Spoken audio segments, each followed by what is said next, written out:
I know it's following me. I can feel it.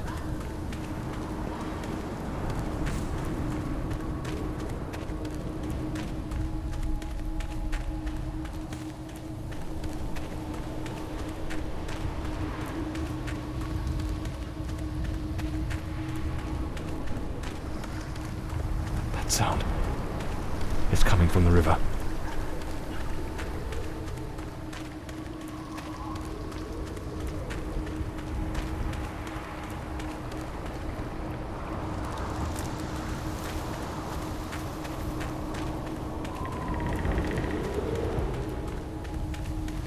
If it catches me, it will show no mercy.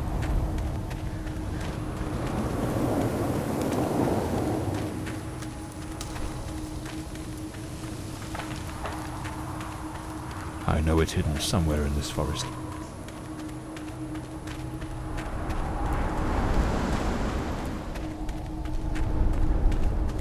I should be able to see its light soon.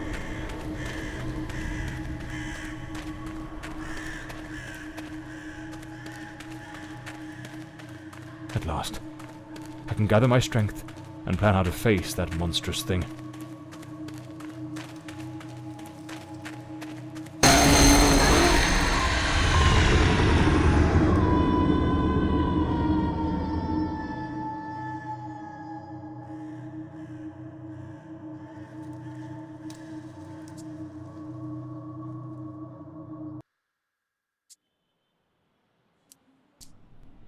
The name's John Morley, private detective, and today is a momentous day.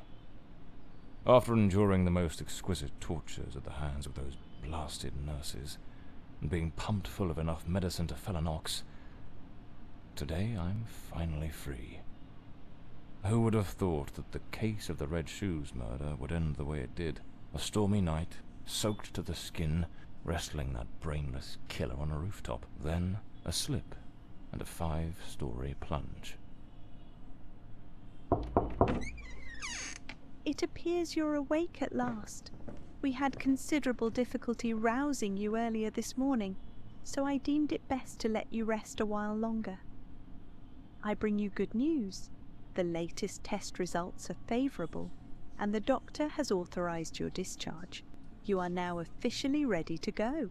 I have placed your belongings on the table. Oh, and a lady stopped by this morning with some clothes from the dry cleaner.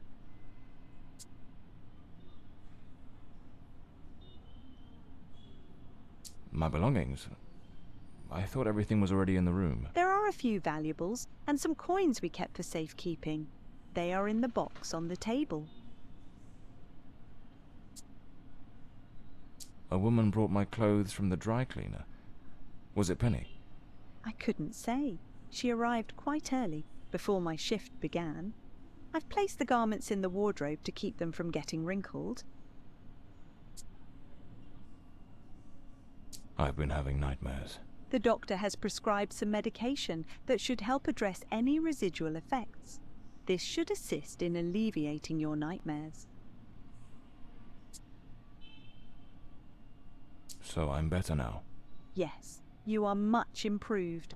Both your physical and psychological assessments have been satisfactory, and there are no impediments to your returning to your normal life. Now, if you'll excuse me, I have other patients to attend to. I wish you all the best.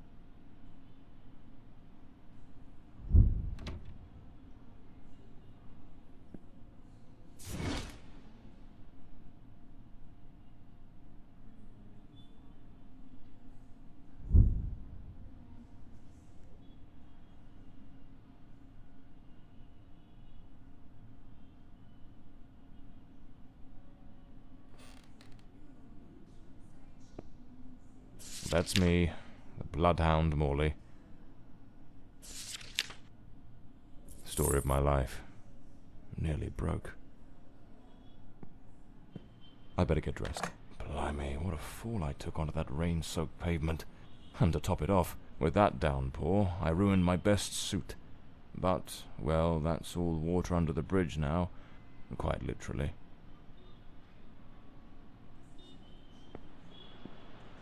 Rainy and overcast. Typical London weather. This note's from Penny, my secretary.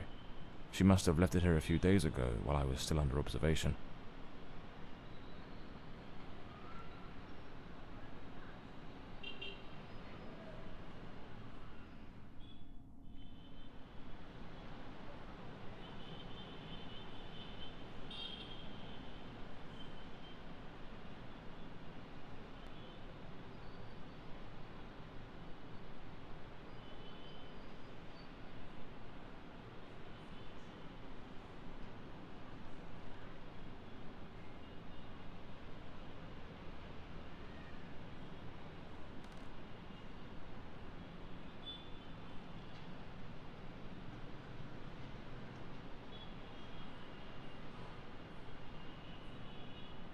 Damn it, Penny.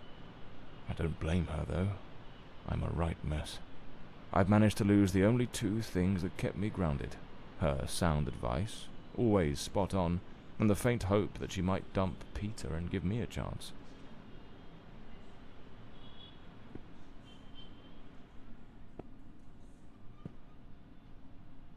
Blimey, it's nearly noon. I must have lost track of time in those blasted nightmares.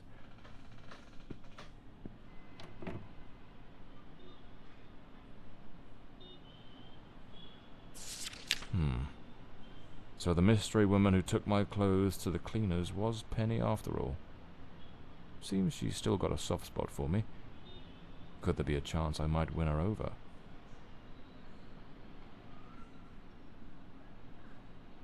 Looks brand new. The collar's pristine. These do a fine job of hiding any belly. You can't complain about that. I usually use the Windsor knot. I should get myself a pair of derbies, or brogues. They're much more comfortable. Besides, if I slipped, it was because of those damned hard soles. Well-structured shoulders, nicely padded, gives off an air of authority, keeps the crooks wary, and catches the ladies' eyes. Trench coat and fedora hat. Every detective's must-have.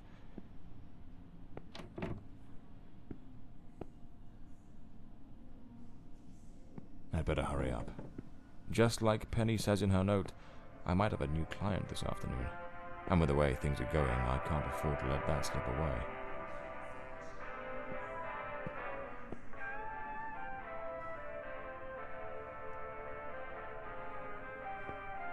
All right, let's get moving.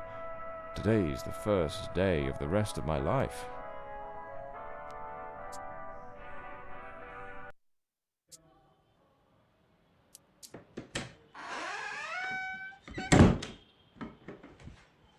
Back again. Feels like stepping into a forgotten paradise. Everything's got that same old charm, and yet feels oddly new. This hospital stint's given me a bit of a new outlook. Maybe I'll take it a shade easier from now on.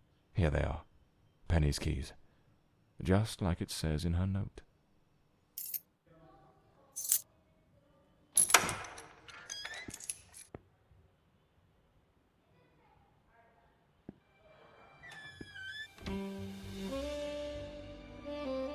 Even the coppers missed it. The slant on the letter E. That's what gave away the typist in the black letters case.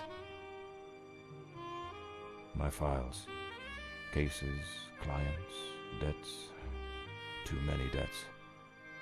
Far too many. Penny's desk. I ought to give her a ring and try to sweet-talk her into coming back. So this is Peter. That smug grin's got "Punch Me" written all over it. The murder weapon from the cadaver collector case. Nasty business, that one. The case of the Red Shoes murder. One of the most complicated I've faced. Finally. Case closed.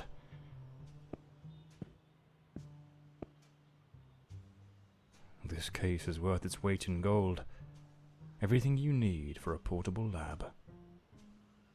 The umbrella with a bullet hole. Souvenir from the marksman case. Nearly lost my hat on that one.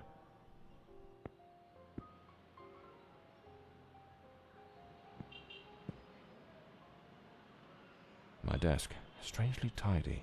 Normally it's buried under papers, notes, bits of evidence. Penny must have wanted to leave everything spick and span before she walked out on me. Another one of my cards. But this one has my last name circled. The drawer. It's locked. But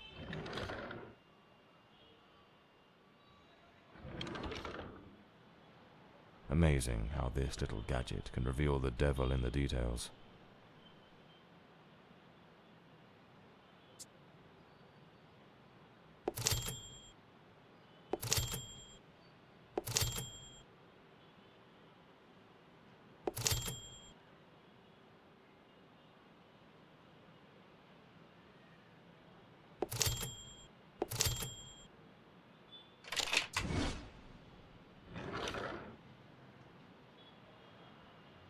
My Smith & Wesson, in perfect condition.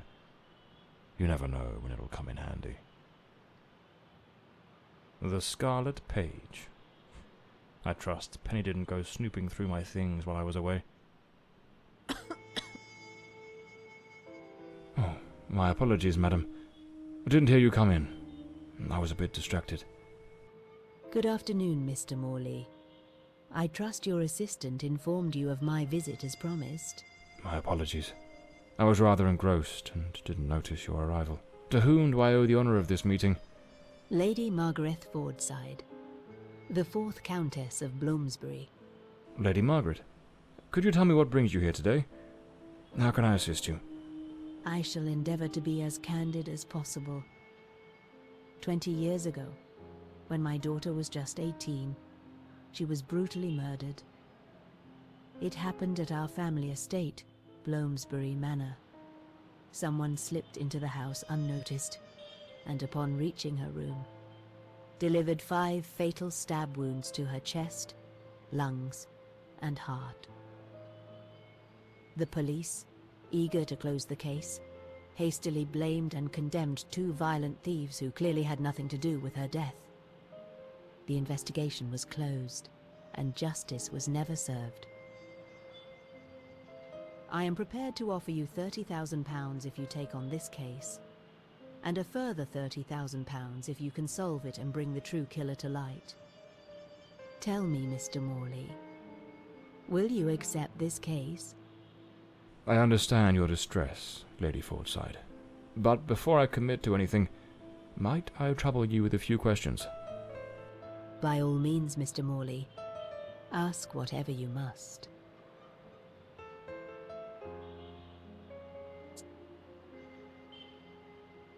Tell me about Bloomsbury Manor. Do you still reside there? After Elodie's death, I abandoned the estate. I couldn't bear to remain there, to live within those walls.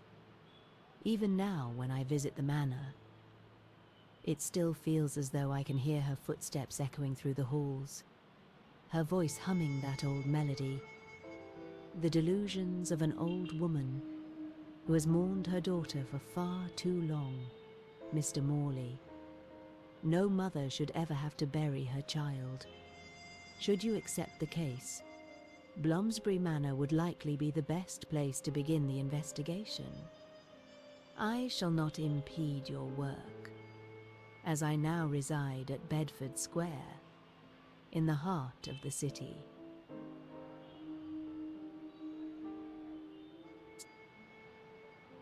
Tell me, were there any witnesses? Did anyone see or hear anything? It happened at midnight. The house was practically empty at the time, with only a few servants and a guest who was sleeping in the west wing. I was the only one who might have heard something, as my room was next to hers. Unfortunately, I had taken a sleeping draught and fell into a deep slumber. It is a decision I shall regret for the rest of my days.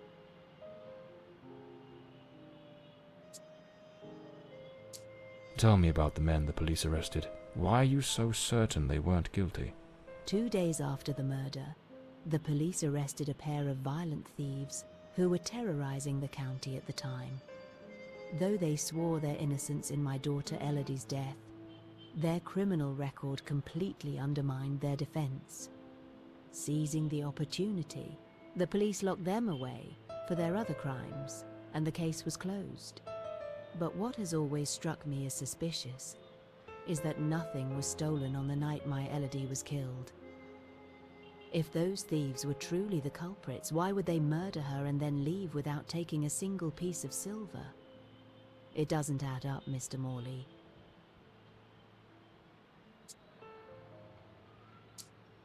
A case that's been cold for 20 years. You certainly don't make it easy for me, Lady Margaret. What made you decide to seek out a detective now? For over 2 decades, I've fought tirelessly to have the case reopened, to prove that the real murderer escaped justice. But all in vain. Neither solicitors nor well-meaning police friends, nor even journalists hungry for a dark story have managed to uncover anything. Then one day, I read about your success in solving the case of the Red Shoes killer. Regrettably, I also learned of the unfortunate incident that left you hospitalized with grievous injuries. On the advice of your secretary, Miss Penny, I waited patiently for your recovery. And now, here I am. Well, I believe I have all the information I need to get started. I accept the case, and will begin the investigation immediately. I'm pleased to hear that. My butler will bring you the £30,000 tomorrow morning. Now, if you'll excuse me, I have matters to attend to. Once you uncover the culprit, contact me at once, and I shall promptly deliver the remaining £30,000. Please, Mr. Morley, unravel this harrowing mystery that has tormented me for so long.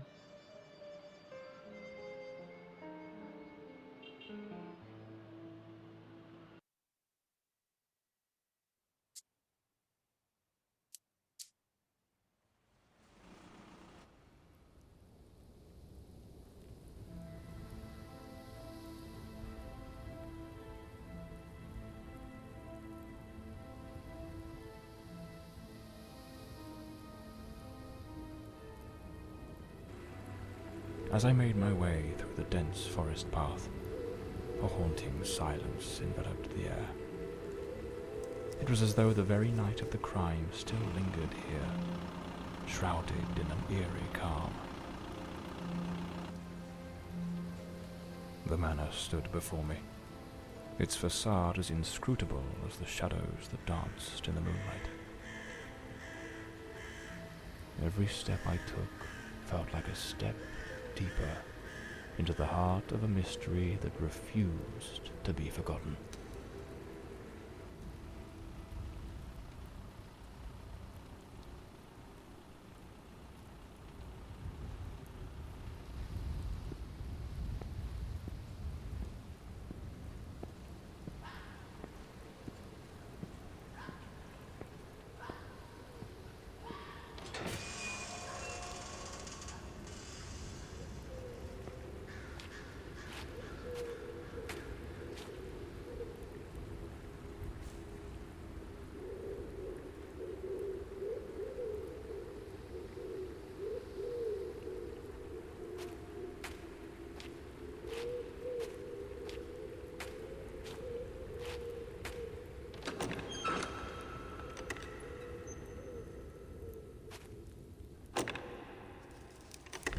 Not a sound. The stillness feels heavy, like it's hiding something.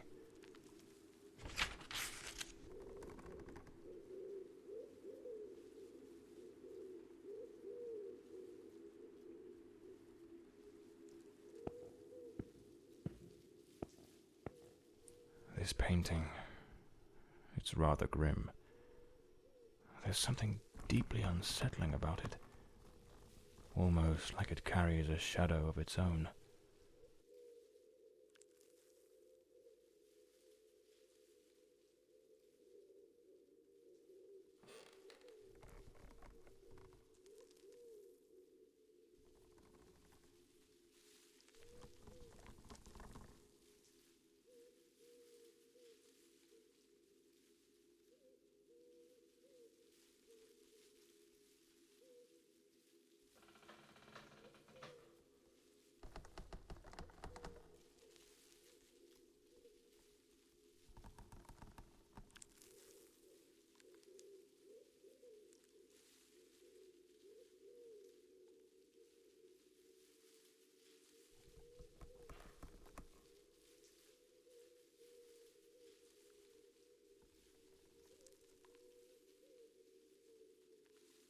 It seems Elodie had a passion for art, but her style wasn't exactly well received.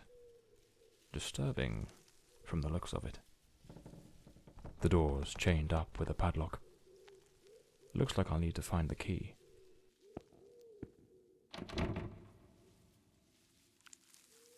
A blue moon, fitting for a place haunted by its own secrets.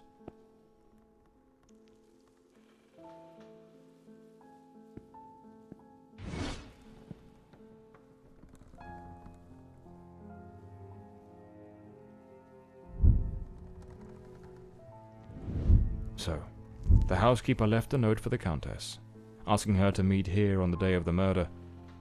I wonder what truly happened during that encounter. Very well. Let's piece the events together, step by step. A globe resting in a beautiful wooden stand.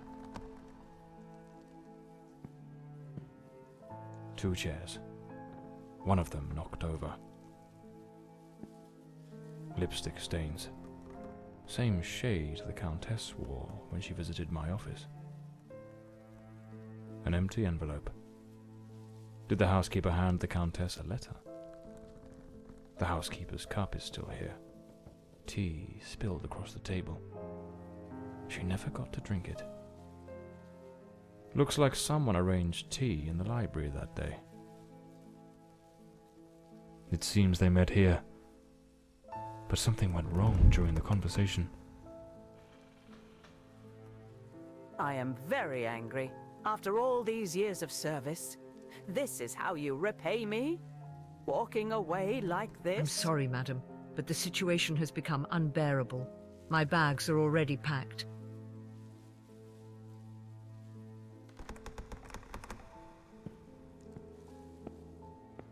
The Fordside family crest. A rampant dragon. A time-honoured symbol across European heraldry, particularly among the English and the Welsh. The lock has been concealed. This door must open by some other means.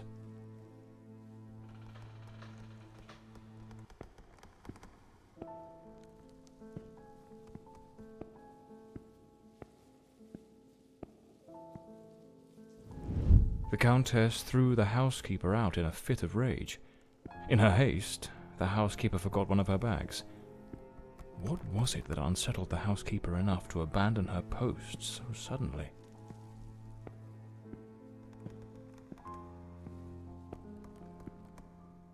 Another painting by Elodie. There's something deeply disturbing about her work. Lady Fordside, still seething, burned something in the fireplace.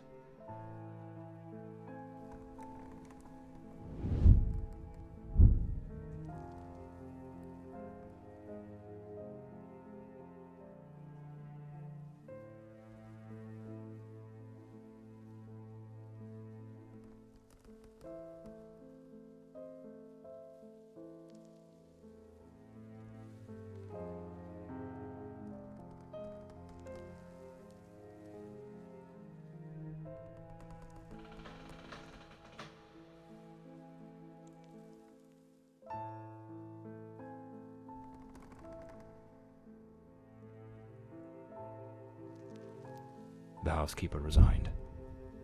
Seems something, or someone, troubled her greatly. Enough to break the long-standing family tradition tying her to this place.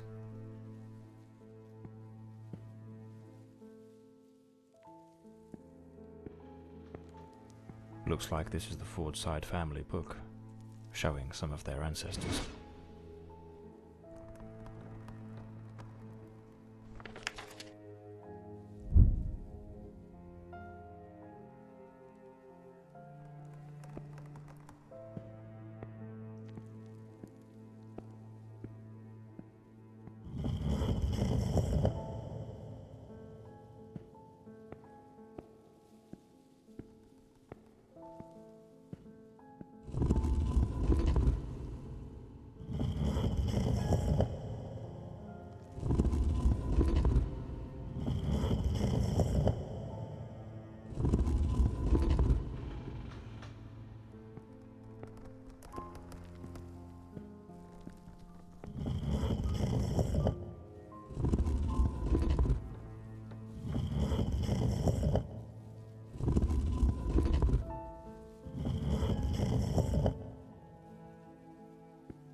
This must have been some sort of private study for the Countess. An old pocket watch. It probably belonged to Lord Fordside, Lady Margaret's husband. A British passport. Lord Fordside was undoubtedly a man of the world.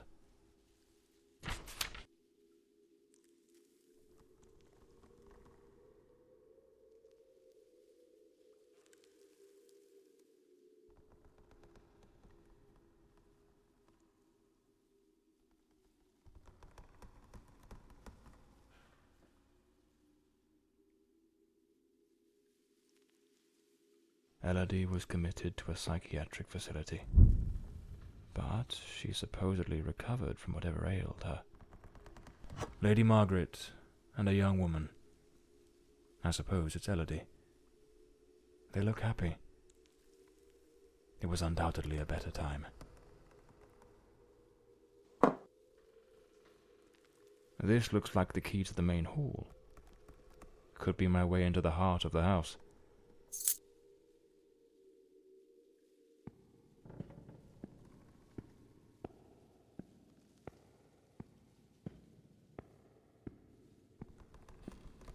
Looks like the Countess left this for me. It could be useful for getting around the place.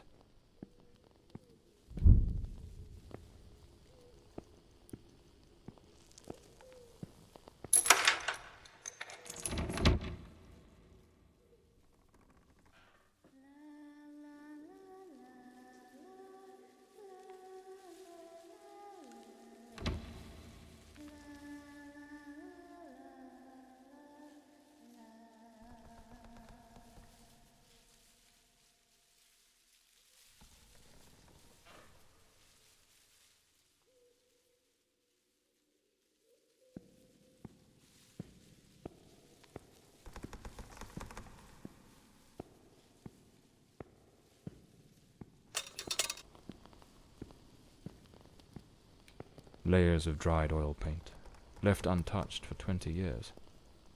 It's as if time stopped the moment Elodie laid down her brush. Feels like the room's holding its breath, waiting for something to stir. A grand ship on the open sea. Looks like the last painting Elodie was working on was of a ship at sea. The whole gallery is filled with maritime references. She seemed quite obsessed with it. A man with his back turned, watching a ship go down.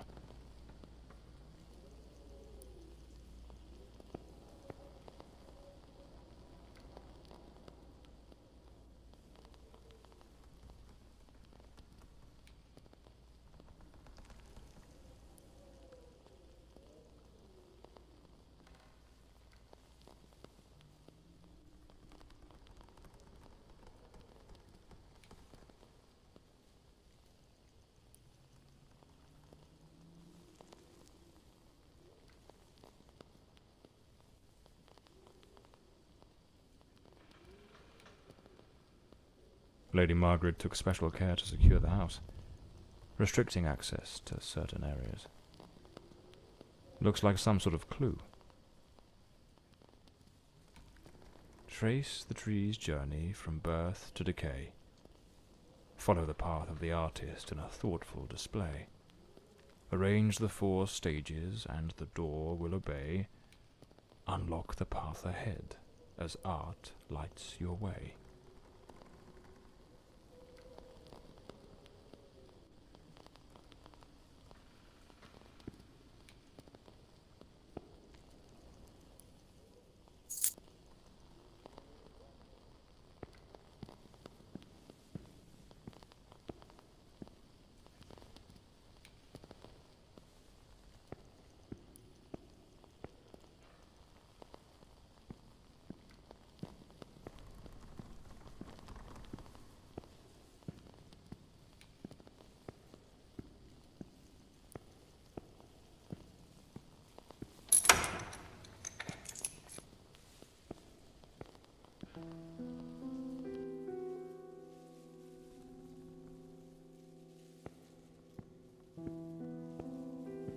This looks like Elodie's diary.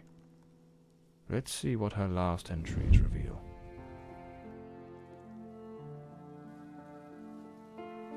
I'm absolutely over the moon. Walter has written to say he is coming.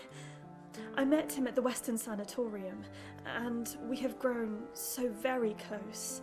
He was there recovering from the trauma of a shipwreck, where he tragically lost his companions. By sheer luck, he was rescued, but not before spending an entire year on an island living amongst the natives. He truly is an adventurer.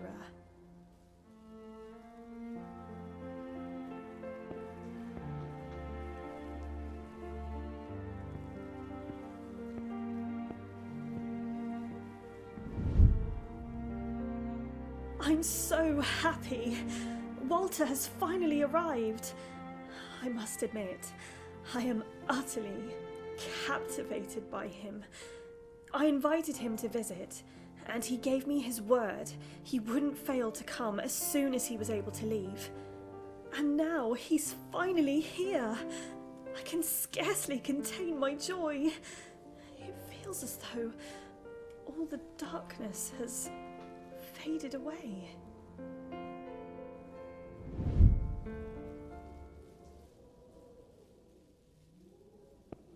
Oh, they looked so in love. So happy. I wonder what became of Walter after Elodie died.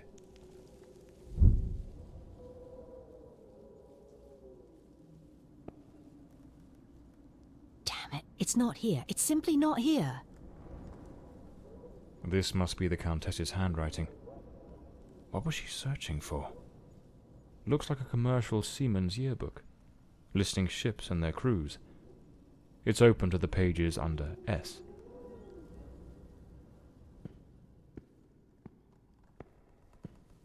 Locked, as expected. There's a metal engraving of a tree.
A boarded-up door.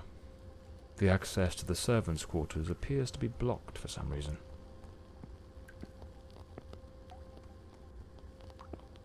Some of these tools have been bent, likely trampled over. A silver knife is missing, and it's nowhere to be found. Likely taken by the same person who caused all this destruction.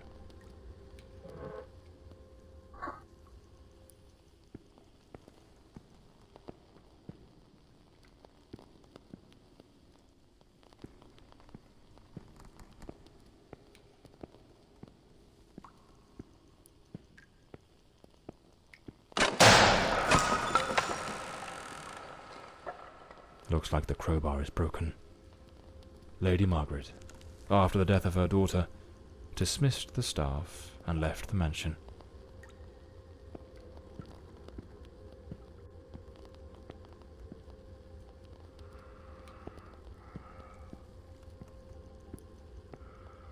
A pair of blood-stained scissors stuck in the sink basin. Deeply unsettling.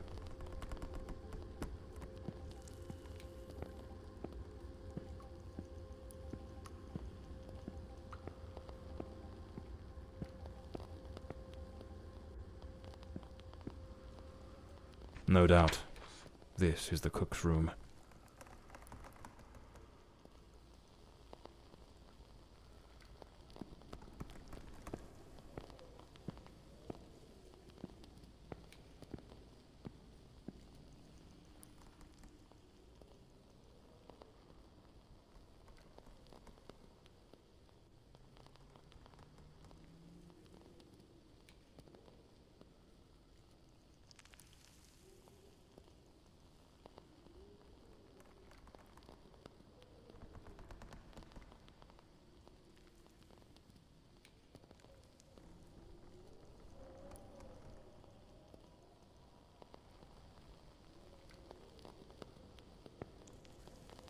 A doll pierced with an awl. A warning? A backgammon board. One of the oldest board games.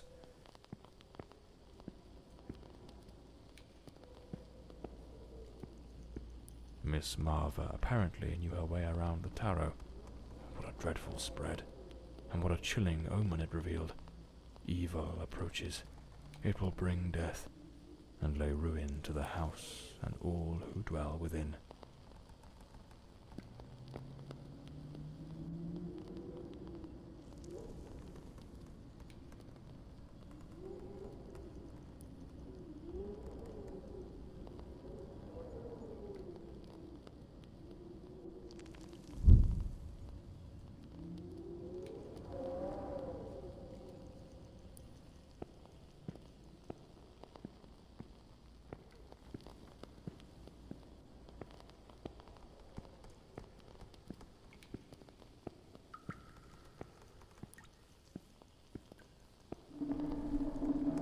Is there someone else in the house?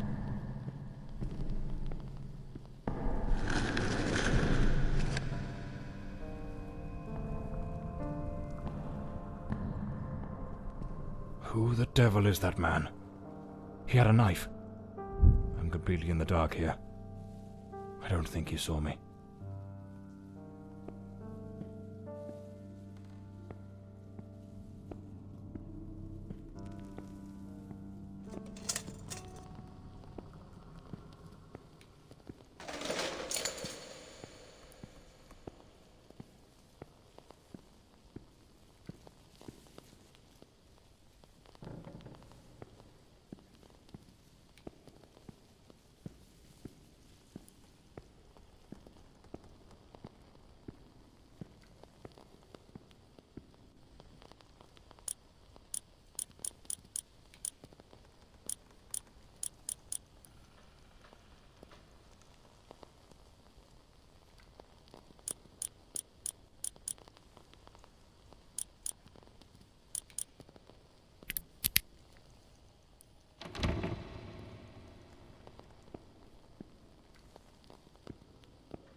Another boarded-up door.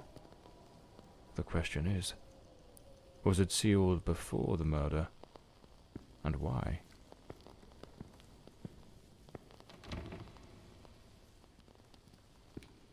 This must be Walter Brandon's room.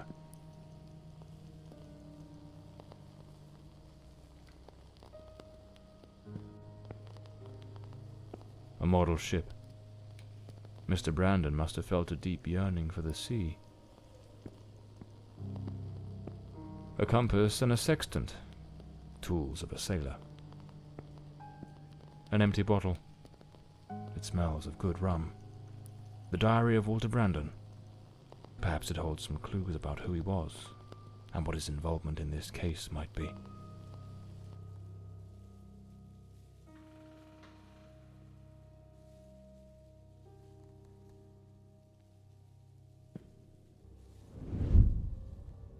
I am terrified that man has found me. I fear something dreadful is about to happen. Tonight as I awoke, I saw him, standing at the foot of my bed.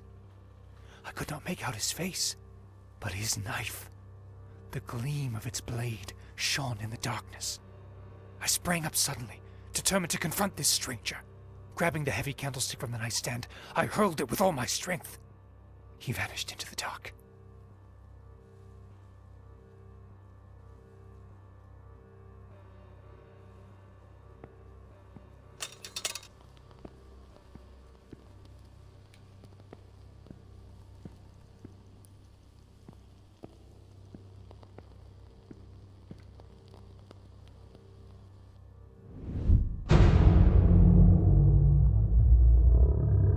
Coming here was a grave mistake. He has followed me, watching and lurking in dark corners, waiting to surprise me. I dare not tell Elodie. She would think the one thing I dread most for her to believe. I see him again from the window, watching me. His long hair and beard obscure his face, and he still holds that knife. He means to kill me.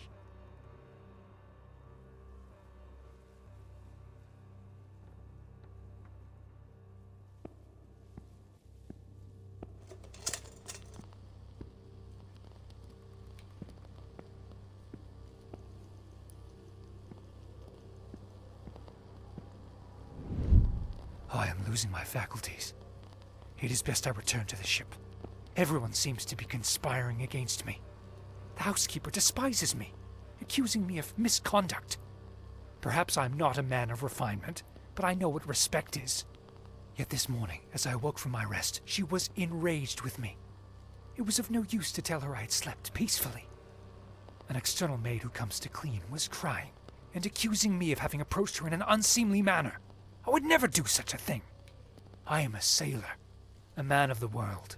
I know how to conduct myself.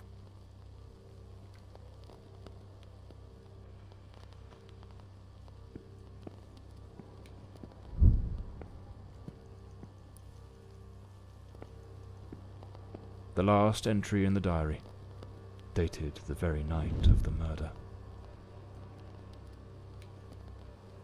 My beloved Elodie, why can you not believe this poor sailor who only wishes to love you? I have left everything behind. My ship, the sea, all my world, just to be by your side as you asked me to. Damn it. I can hear the man with the knife coming up the stairs from the hall. I need to hide. Walter was terrified. What in the devil was happening here? It seems this trunk was all Walter owned. I should take a look at it.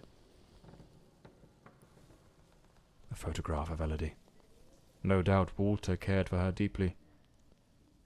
Seems I'm not the only one with a fondness for hats.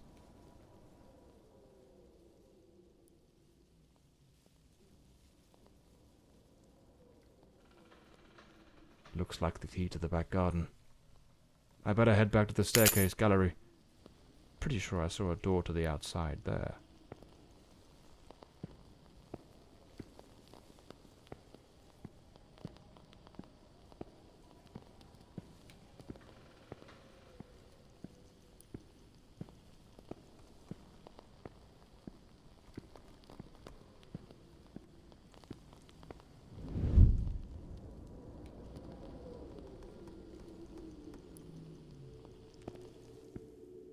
The killer likely fled through the rear door of the house.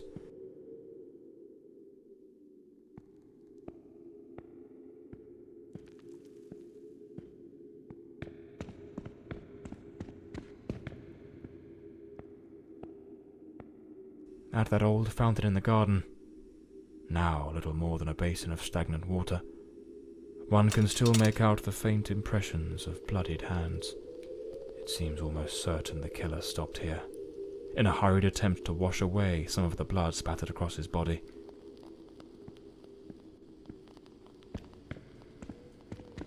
The gate still bears the macabre traces of that old tragedy, like a silent witness, pointing to the path taken by that murderous beast as he fled.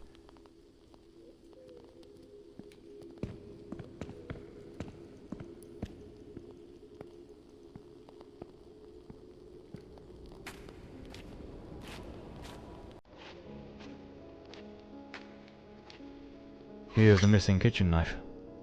Undoubtedly the murder weapon. A filthy coat, soaked in some kind of blackened, hardened liquid. Aged over time. Despite his injuries, the killer rid himself of anything that might incriminate him before fleeing the scene. The boots, the coat, even the knife. It's a chilling thought.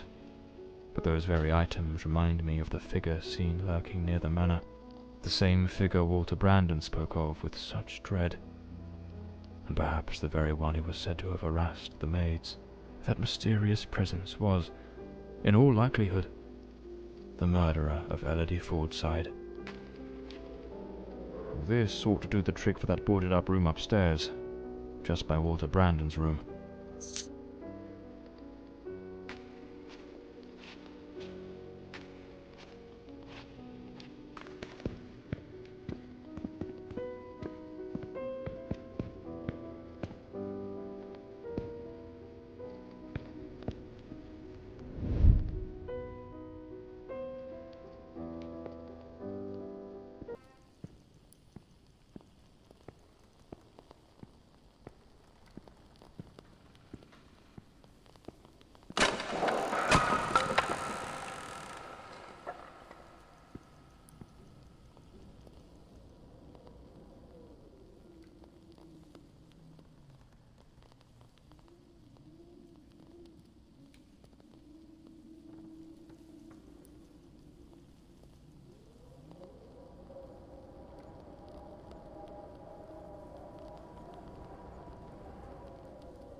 unlabeled liquor bottles.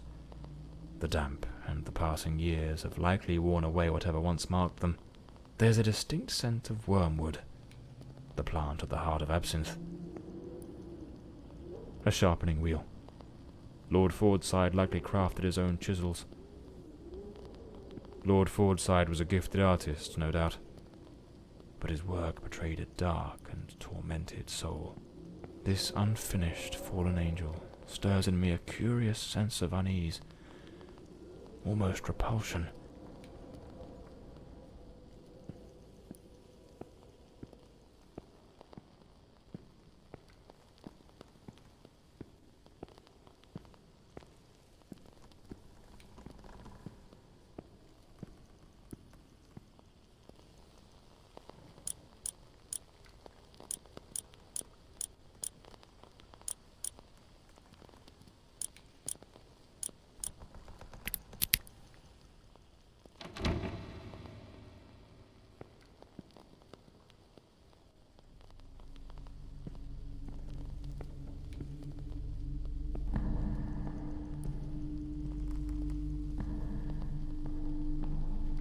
Him again.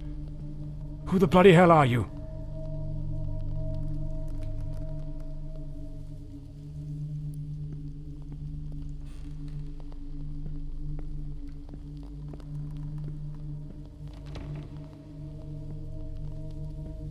This room looks like it belongs to a woman. Lady Margaret, perhaps? The bed is made. The Countess hadn't yet gone to bed on the night of the murder. Seems Lady Margaret was reading in the chair that evening. The book's still open, right where she left it. It's a damn fine bottle of wine. No one in their right mind would open a vintage like this and leave it abandoned, unless something rather urgent interrupted the evening.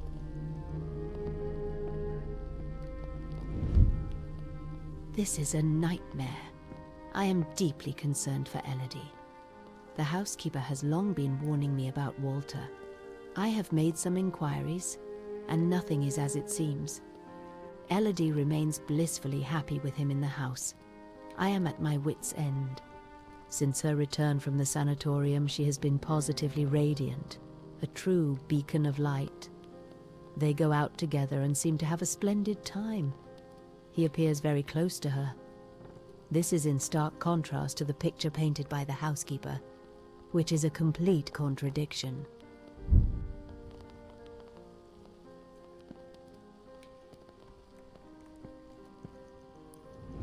Last night I heard him scream. He seemed to be in the throes of a panic attack.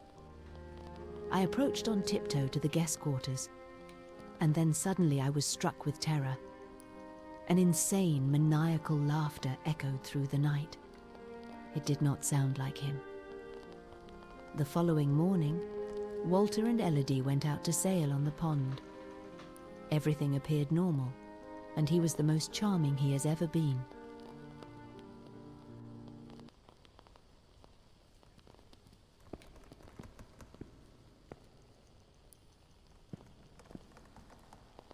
Something made of glass has shattered here.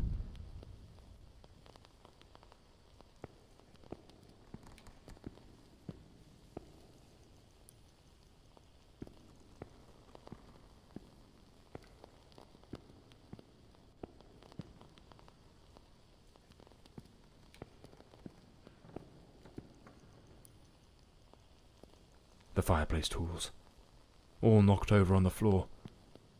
And unless my eyes deceive me, the poker appears to be missing. Oh my God, Elodie! Lady Margaret, quite agitated, grabbed the fireplace poker and rushed toward Elodie's room.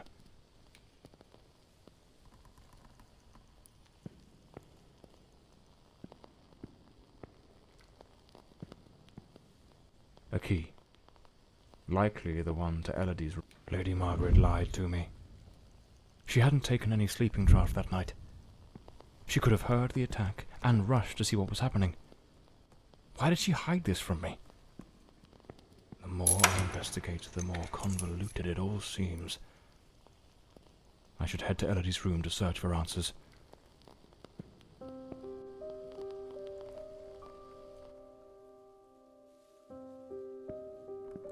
There was a struggle here, clear as day.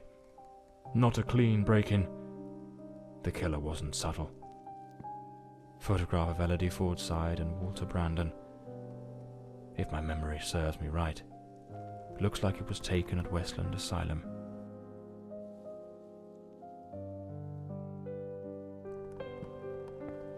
A rag doll, tossed on the floor. I'd wager it used to sit neatly on the bed. Either it was knocked over in the scuffle, or perhaps Elodie dropped it herself in the panic.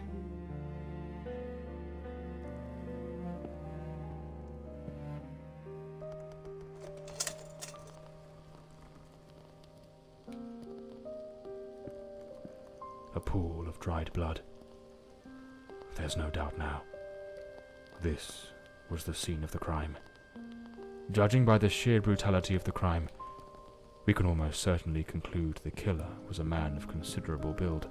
The blood-stained coat, found alongside the greenhouse knife, suggests that the mysterious figure seen loitering nearby may, in fact, be the very same individual who committed the murder. They say the killer always returns to the scene of the crime. But 20 years have passed. Why now? Let's attempt to reconstruct the events, just as they might have unfolded that night, and try to understand precisely what happened.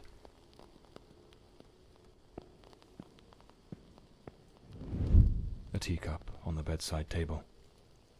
Elodie must have lain down that night, perhaps already drifting to sleep.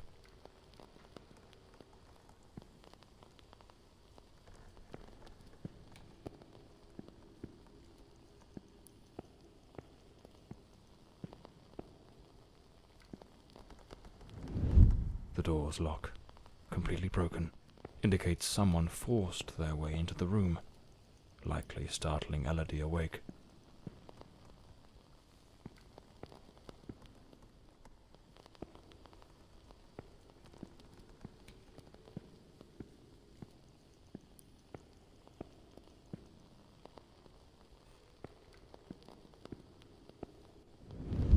Elodie tried to flee, but the killer cornered her near the vanity. She lost her balance and fell, breaking the dresser and chair.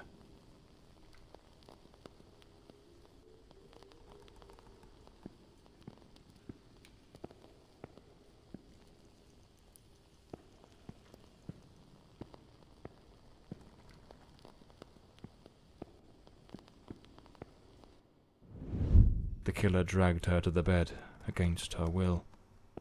In the struggle, one of the vases fell from the mantelpiece. On the bed, the killer stabbed her mercilessly, again and again, staining the sheets with blood.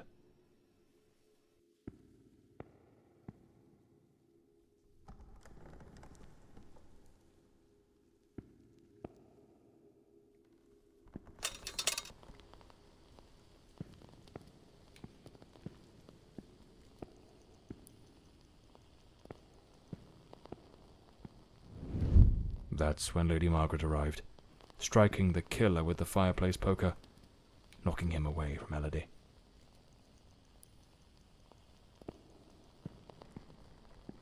Wounded, the killer fled the scene, but it was already too late.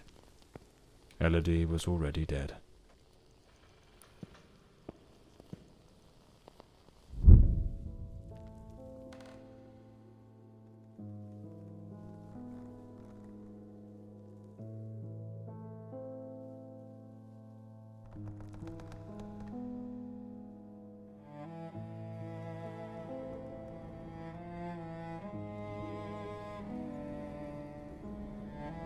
The old Bloomsbury mansion. It choked my thoughts. It had that kind of sadness that seeps into your bones like old damp, and that sudden abandonment, so clear before my eyes, looked like a sinister time capsule.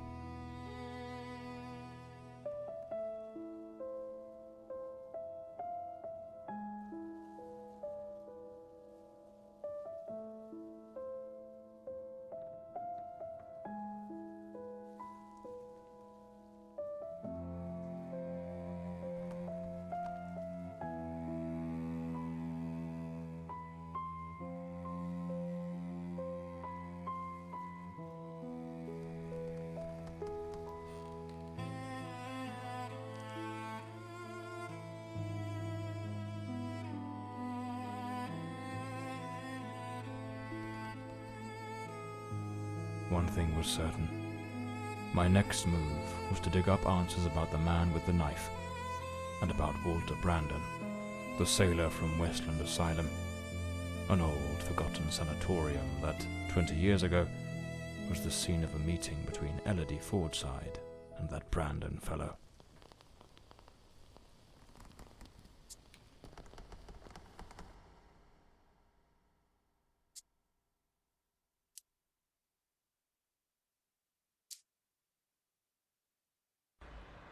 It was an ungodly hour when my battered car crept along the winding, shadowed road leading to Westland Asylum.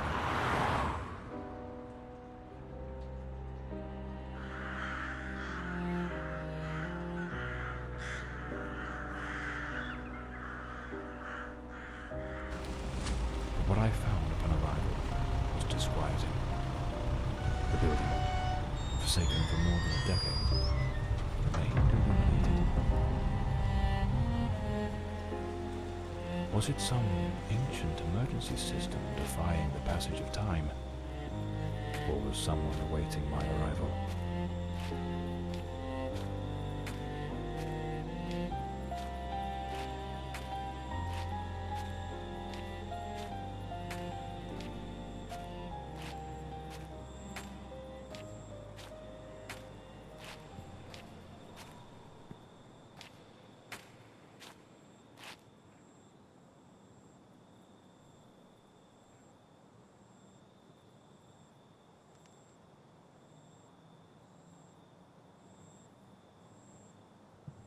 So, there's an alternative entrance, hidden somewhere in the wall of the asylum.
Bloody hell, it's pitch black in here.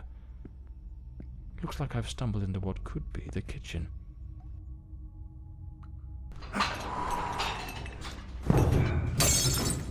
Damn it. The lantern.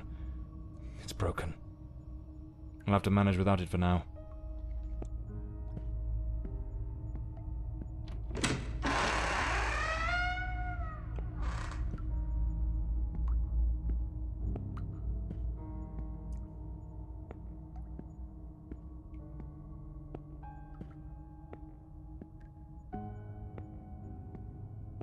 Westland Asylum was a top place in its good old days.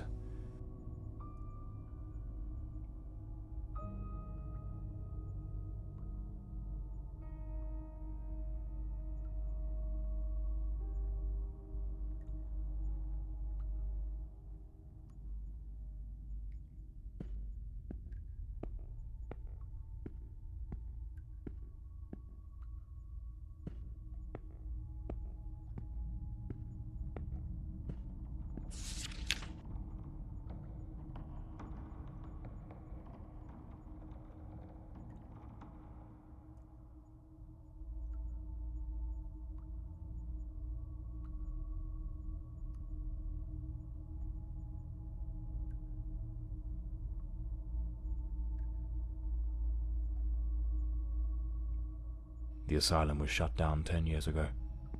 Judging by the state it's in, they probably had no choice but to close it due to the building's condition.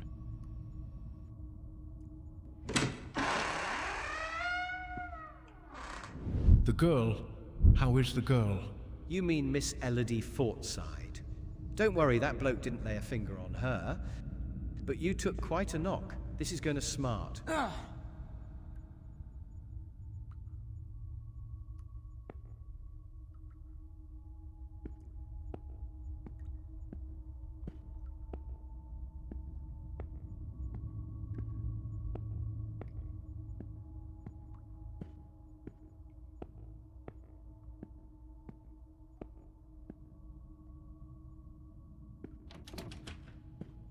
It's locked. Without the key, I won't be able to access the upper floors.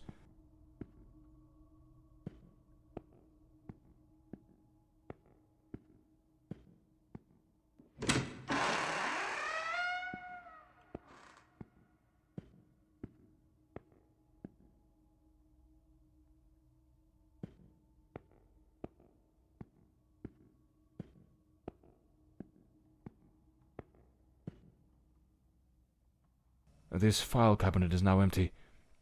It probably held all the records of the inpatients.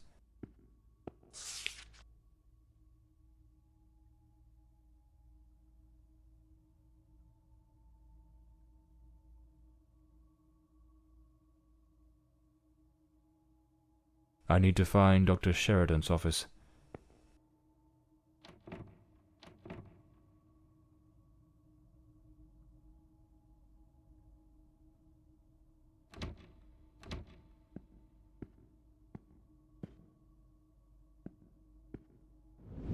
We must formalize the admission of Miss Elodie Fortside. I have her file here. That girl? What do you think of her? I don't quite know. She seems a good girl. I do hope she recovers soon. I know what Dr. Mulder thinks of her. Oh, don't be wicked. You cannot tell me you haven't noticed. Have you seen the way he looks at her? Shh, hush now. Someone's coming. It seems the nurses were gossiping about a certain Dr. Mulder, who appeared to be especially taken with Elodie.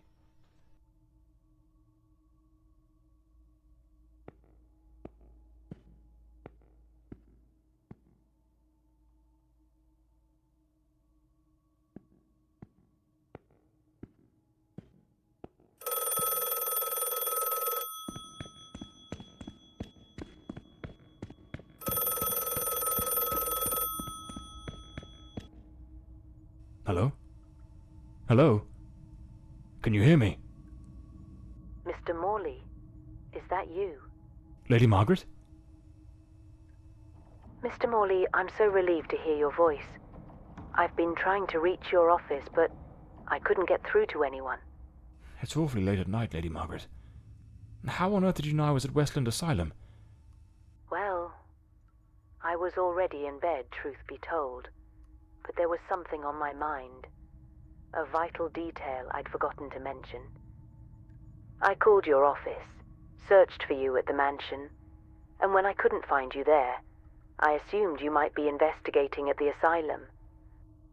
I see. Very resourceful of you. Now tell me, what is this detail of such importance? Oh, yes, of course. I almost forgot. You see, the truth is, I'm afraid that you're not alone. What the devil does that mean? Hello? Lady Margaret?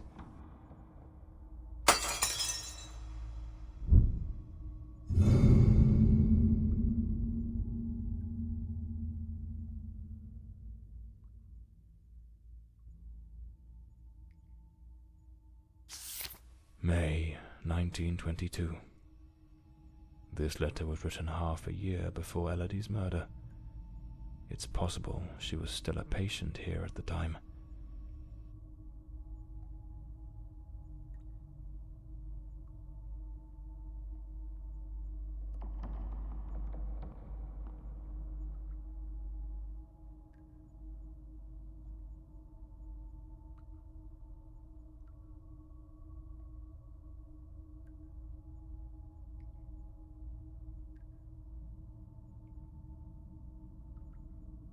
The nurses were genuinely concerned about the aggression of patient B03.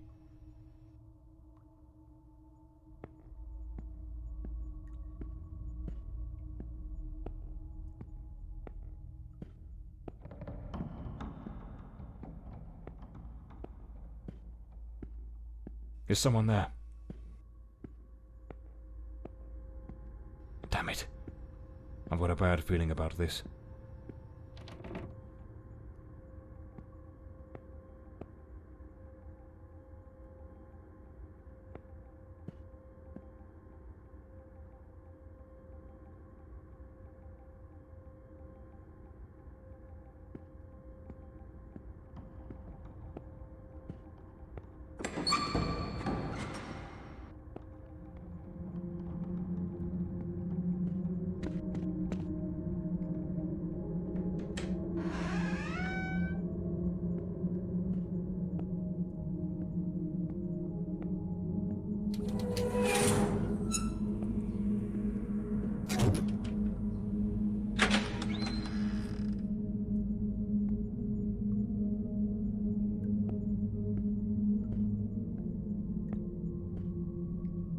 Internal report. Patient B08. Beatrice Maren. 28. Reclassified after initial misidentification.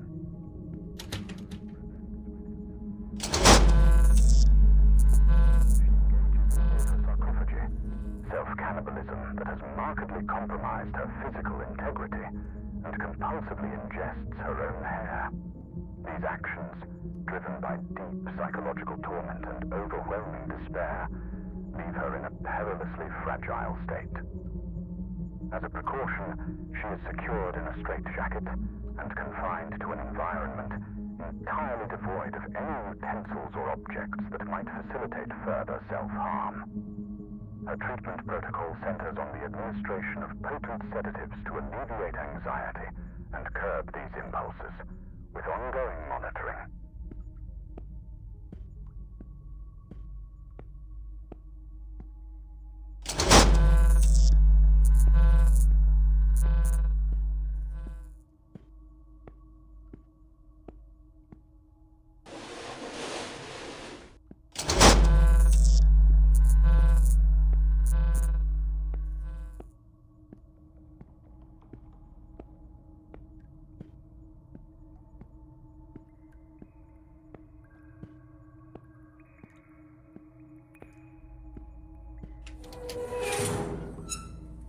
Internal report. Identity unknown. Early 30s.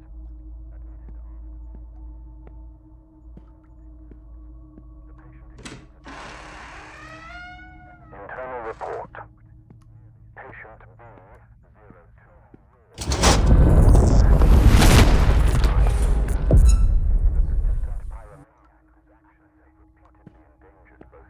and life. Despite his seemingly frail build, he harbors an alarming compulsion for violence. This room gives me the shivers.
I need to hide. Quickly.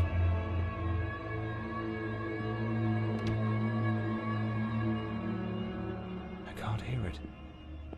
Could it be gone?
A maintenance uniform.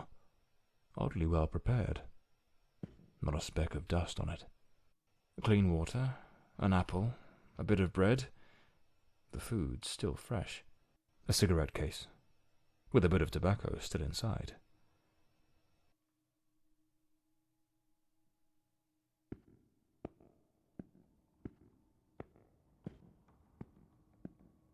Looks like someone's been coming through here.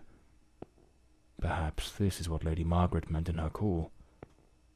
Or was she trying to warn me about something else?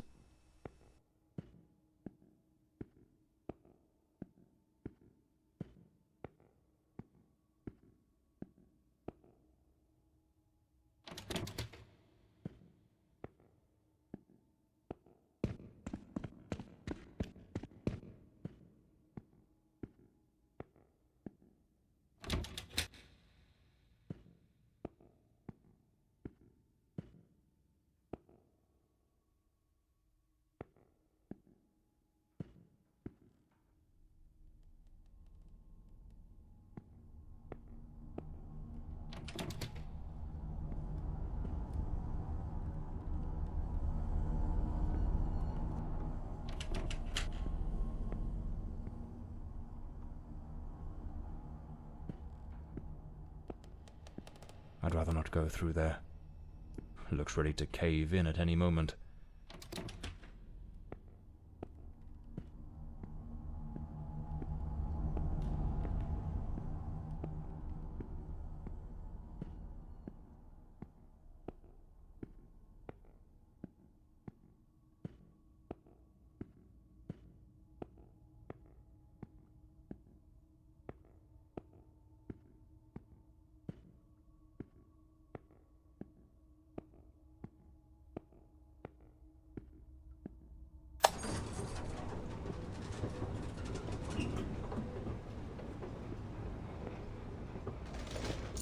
Here it is. Dr. Sheridan's office. This is where I'll find Elodie and Walter's records. Wait. No, it can't be. There he is, in the photo. Dr. Sheridan in the center. And right next to him, it's him. The man with the knife. That wild mane, that unkempt beard, it's unmistakable. But what's he doing here? And he's holding a book. I need to get to the library. Elodie's record. Patient at the sanatorium.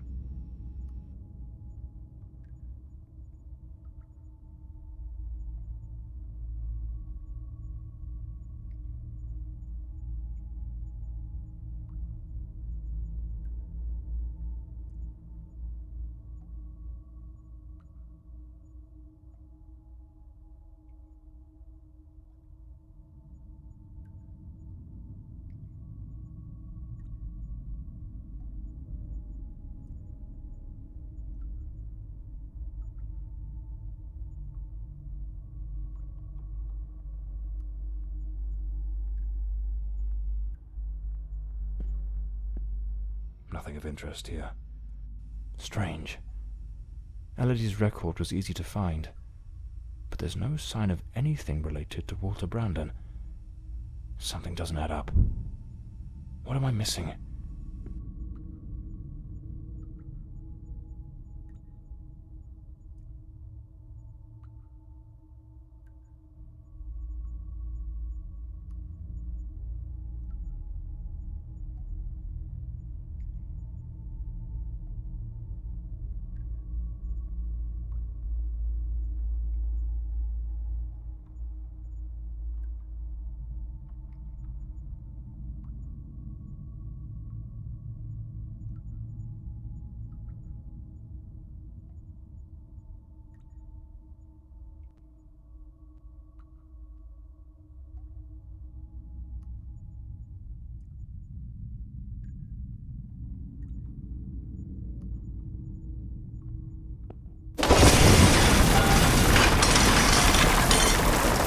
What was that noise? Sounds like something just came crashing down.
impossible.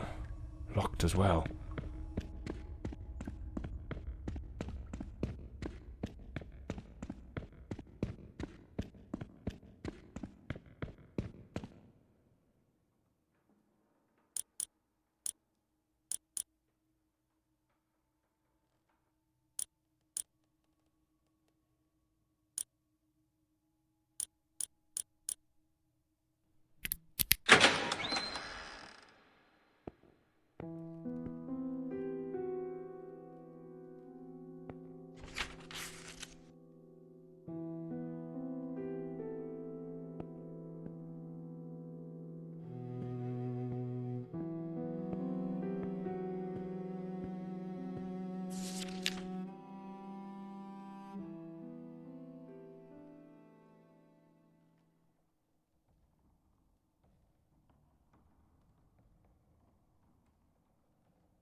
Patient recording, Elodie Fordside, February 3rd, 1922. Daily record number 23. Let us begin. How are you feeling today, Miss Fordside? I feel well. Elodie, we have discussed this before. If you do not tell me how you truly feel, we will make no progress. I feel a little sad, perhaps. I am alone here. I miss my mother and having company. So much time with nothing to do makes me think of things I do not wish to think of. I see. Listen, Elodie. I believe you are looking at this the wrong way.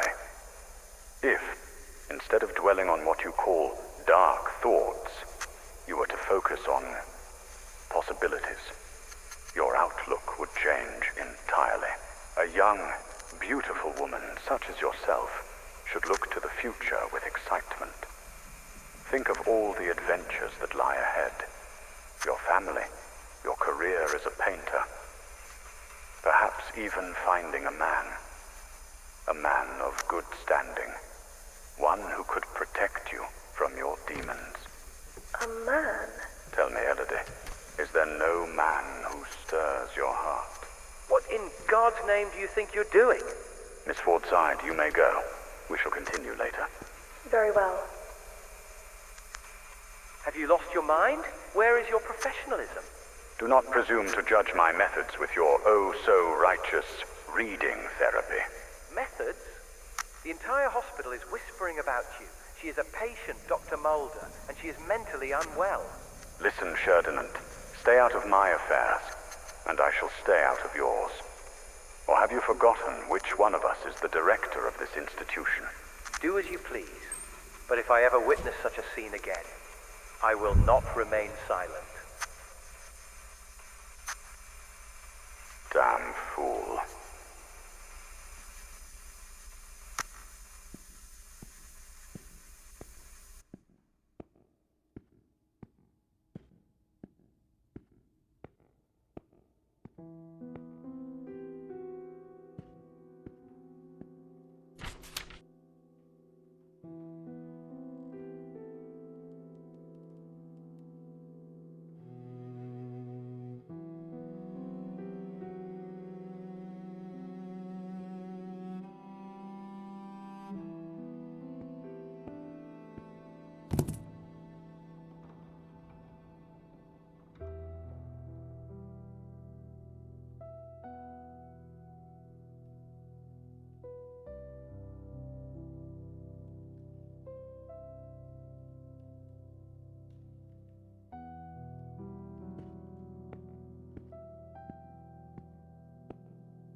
The Adventures of Walter Brandon, the intrepid captain of the Stella Maris, braving the treacherous South Seas. What in the devil does this mean?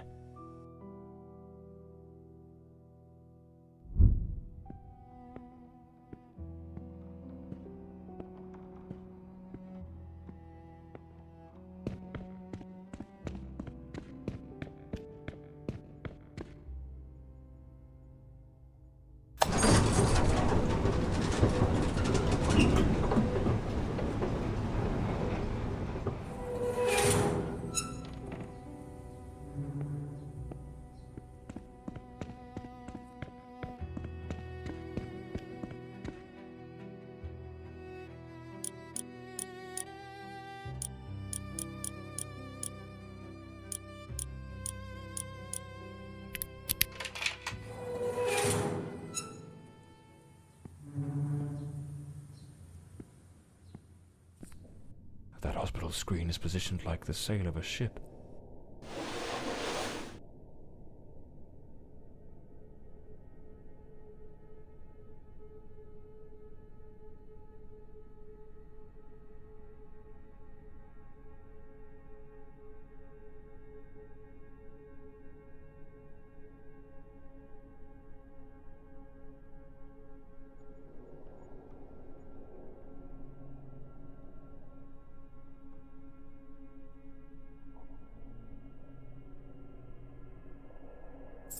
This must be the key to the attic. Let's see where it leads.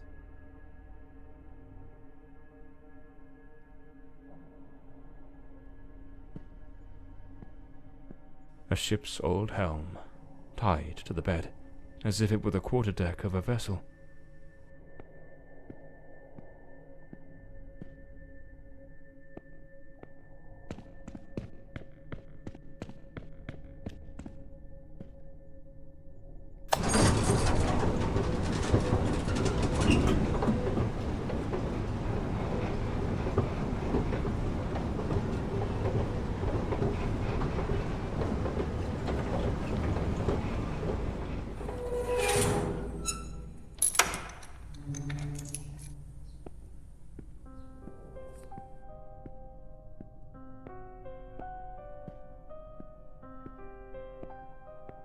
Looks like Elodie found herself a little hideaway to keep practicing her dark craft.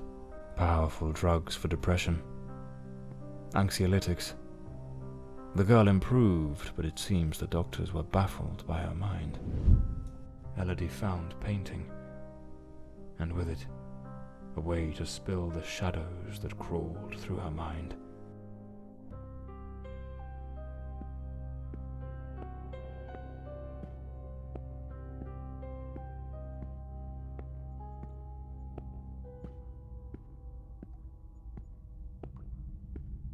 Their secret hideaway. Like two reckless teenagers, they started a romance, hidden from the prying eyes of doctors and nurses. An alarm clock.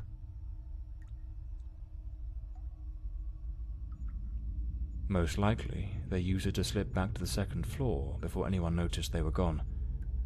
Yet, for a while, they managed to keep their affair in the shadows, far from the eyes of doctors and nurses.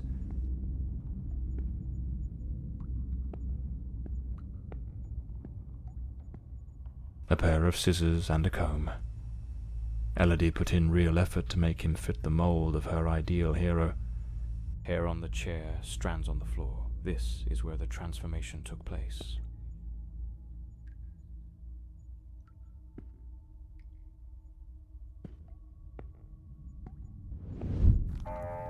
She remade patient 1365 in the image of her most secret longings.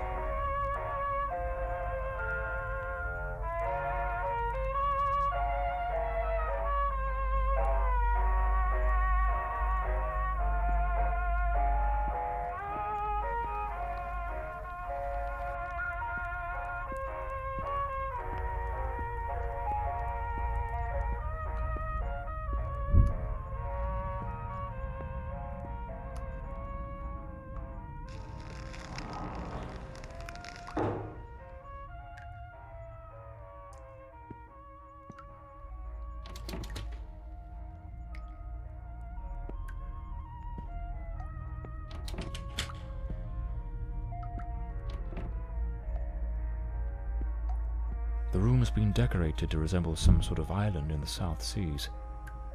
Of course, I should have guessed. She pulled him into her world.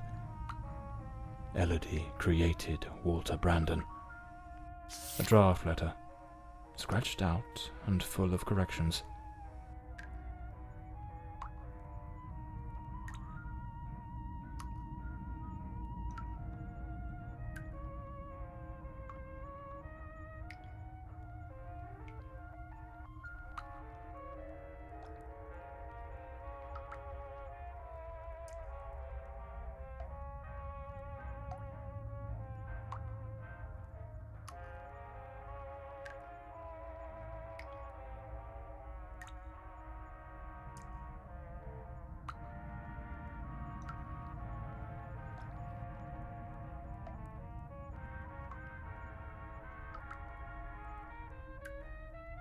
She goaded him into leaving the sanatorium. That man was desperately ill. But Elodie's selfishness outweighed what little sense she had. She pushed him too far.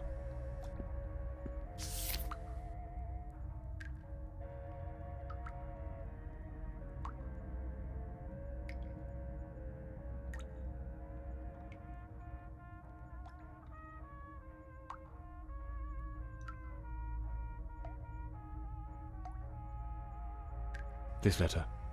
At the very least, it's highly inappropriate.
Patient number 1365 returns after an absence of 4 months.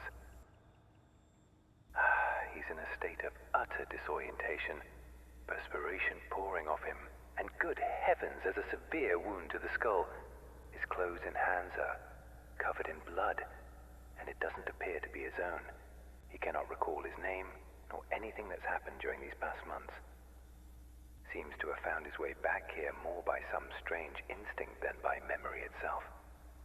The personality once known as Walter has vanished entirely, as has the entity we refer to as the Shadow, though given his nature, I cannot say with certainty it isn't still lurking beneath the surface. We have treated cases of dissociative identity before, but never one such as this. His appearance, his voice, even his build and weight change quite drastically. Now he looks frail, gaunt, empty, as though there's nothing inside, as though he were but an empty shell, waiting to be occupied. His condition calls for far stricter supervision. This institution is no longer equipped to care for him. I am ordering his immediate transfer to St. Dymphna Hospital. Dr. Former, a specialist in matters such as this, will take him under his care. As I near the end of my tenure as director, I must see this case brought to a decisive close. The blood upon his hands, the emptiness in his eyes, all point to an act of the gravest kind. One his mind appears to have erased entirely. God help us, if the Shadow should ever wake again.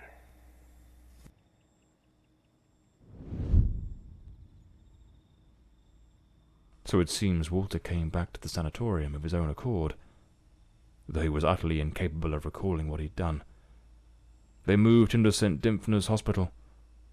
Could he still be there after 20 years? What became of him? I'll have to follow this lead.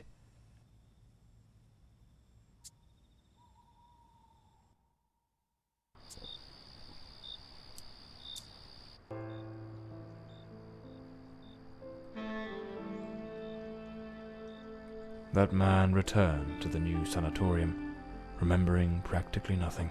Maybe it was the wound Lady Margaret left him. Or maybe his mind shattered and never came back after what happened that night.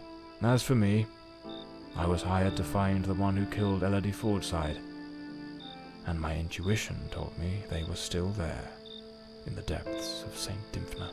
I sensed that the end of the road was waiting for me in that place.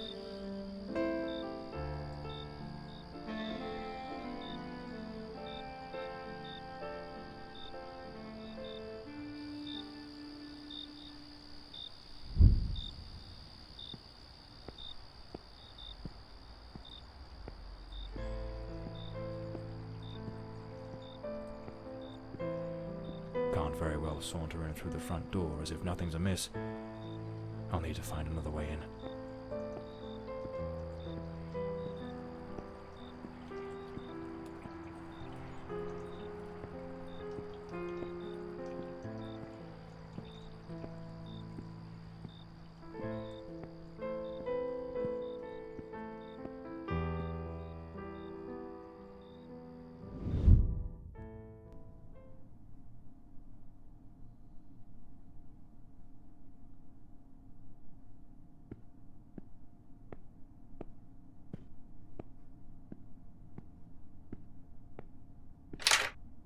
It's locked.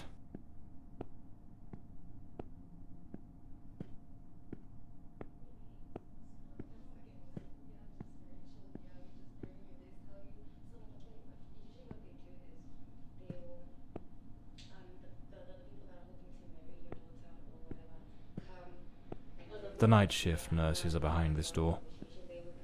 I need to find another way into the hallway to the rooms.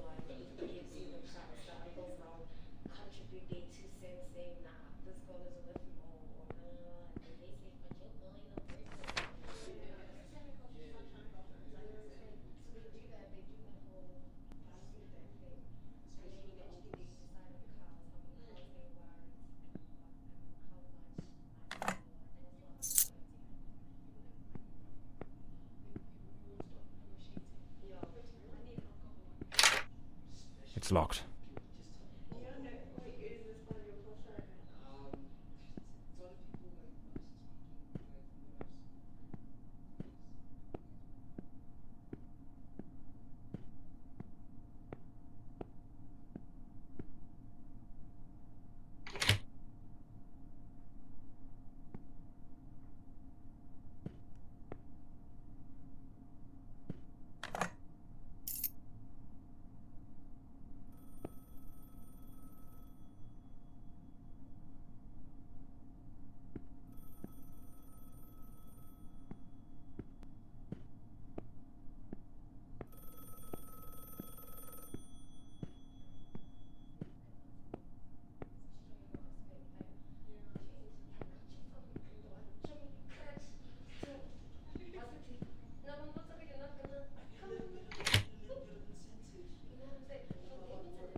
John Morley and the case of the red shoes. What the devil does this mean?